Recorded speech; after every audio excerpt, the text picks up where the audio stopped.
আসসালামু আলাইকুম, welcome back to my channel. আজকে আমি ছোট মাছ বেগুন আর টমেটো দিয়ে রান্না করে দেখাবো। এইভাবে যদি ছোট বেলে মাছ বেগুন টমেটো দিয়ে হাতে মেখে রান্না করেন তাহলে দেখবেন খেতে কিন্তু অসম্ভব মজার হবে। আর এমনিতে ছোট মাছটা খেতে কিন্তু একটু বেশি মজার। আশা করি আমার আজকের রেসিপিটাও আপনাদের কাছে ভালো লাগবে। আর যদি ভালো লেগে থাকে তাহলে অবশ্যই আমার চ্যানেলটাকে সাবস্ক্রাইব করবেন। তাহলে চলুন দেখে নিই ছোট মাছ রান্নার পুরো প্রস্তুত প্রণালী। প্রথমে একটা কড়াইয়ের মধ্যে নিয়ে নিয়েছি বেগুন। আমি এখানে একটা লম্বা বেগুন নিয়েছি আর বেগুনটাকে পাতলা লম্বা স্লাইস করে কেটে নিয়েছি। তারপর ভালো করে ধুয়ে বেগুনের পানিটা ঝরা দিয়ে নিয়েছি। আমি কিভাবে কেটে নিয়েছি তা আপনারা দেখে নিশ্চয়ই বুঝতে পারছেন। আর এখানে নিয়েছি একটা পাকা টমেটো। আমি টমেটো লম্বা পাতলা স্লাইস করে কেটে নিয়েছি। আর নিয়েছি বেলে মাছ। আমি ছোট সাইজের বেলে মাছ নিয়েছি। মাছগুলো কেটে ভালো করে ধুয়ে মাছের পানিটা ঝরা দিয়ে নিয়েছি। এখন নিয়ে নিচ্ছি পেঁয়াজ কুচি। আমি 2টা মিডিয়াম সাইজের পেঁয়াজ কুচি করে কেটে নিয়েছি। তারপর দিয়ে দিচ্ছি 5-6টার মতো কাঁচামরিচের ফালি। ঝালটা আপনাদের পছন্দ মতো দিয়ে নেবেন। এখন দিয়ে দিচ্ছি কিছু গরম মশলা। এখানে নিয়েছি হলুদ, মরিচ আর ধনিয়ার গুঁড়া। আমি হাফ চামচ করে দিয়েছি।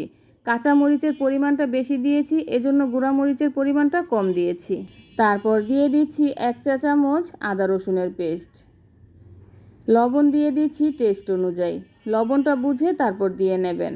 আর দিয়ে দিচ্ছি রান্নার রেগুলার তেল 3 টেবিল চামচ। এখন আমি সব কিছু হাত দিয়ে খুব ভালো করে মেখে নেব। আরেকটা কথা খেয়াল রাখবেন, ছোট মাছে কিন্তু গুঁড়া মরিচের পরিমাণটা কম দিলে আর কাঁচা মরিচের পরিমাণটা বেশি দিলে মাছটা খেতে বেশি টেস্টি হয়। আমি সব কিছু খুব ভালো করে হাত দিয়ে মেখে নিয়েছি। এখন দিয়ে দিচ্ছি পানি। আমি এখানে হাফ কাপের মতো পানি দিয়েছি। এখানে বেশি পানি দিতে হবে না, অল্প পানি দিলেই হয়ে যাবে। পানি দিয়ে আমি একটু হালকাভাবে নেড়ে চেড়ে মিক্সড করে নেব। এখন আমি কড়াইটা চুলায় বসিয়ে দেব। চুলায় বসিয়ে চুলার আঁচ মিডিয়াম টু হাইয়ের মাঝামাঝি করে প্রথমে 3 মিনিট জাল করে নেব। তারপর বলক আসলে চুলার আঁচটা কমিয়ে দেব। এর মাঝে কিন্তু আর ঢাকনা তুলে নেড়ে চেড়ে দেওয়ার কোনো প্রয়োজন নেই। আমি প্রায় 5 মিনিটের মতো জাল করে নিয়েছি। এখন একটু হালকাভাবে নেড়ে চেড়ে দেব। তারপর দিয়ে দেব 2-3টার মতো কাঁচামরিচের ফালি আর দিয়ে দেব ধনিয়া পাতা কুচি। এখানে কিন্তু জিরার গুঁড়া দিতে হবে না, কারণ ছোটো মাছে জিরার গুঁড়া না দিলেও হয়। এইভাবে করে রান্না করলেও ভালো লাগে খেতে। ধনিয়া পাতা দেওয়ার পর একটু হালকাভাবে নেড়ে চেড়ে দেব। বেশি জোরে নাড়াচাড়া করতে যাবেন না, তাহলে কিন্তু মাছগুলো ভেঙে যাবে। আমি এখন একটা ঢাকনা দিয়ে ঢেকে চুলার আঁচ মাঝারিতে রেখে 2 থেকে 3 মিনিটের মতো জাল করে নেব।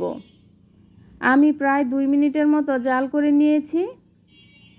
ছোটো মাছ রান্না কিন্তু পুরোপুরি হয়ে গিয়েছে। এখন আমি চুলা থেকে নামিয়ে নেব। চুলা থেকে নামিয়ে একটা বাটিতে সার্ভ করে নেব। এই তো হয়ে গেল বেগুন টমেটো দিয়ে ছোটো মাছ রান্না। এটা রান্না করা কতটা সহজ তা আপনারা দেখেই তো বুঝতে পেরেছেন। আর খেতে তো আরও বেশি মজার হয়েছিল। আশা করি আমার আজকের রেসিপিটাও আপনাদের কাছে ভালো লেগেছে। আর যদি ভালো লেগে থাকে তাহলে অবশ্যই আমার চ্যানেলটাকে সাবস্ক্রাইব করবেন।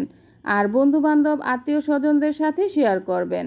আবার আসবো নতুন কোনো রেসিপি নিয়ে। তাহলে এ পর্যন্তই। আল্লাহ হাফেজ।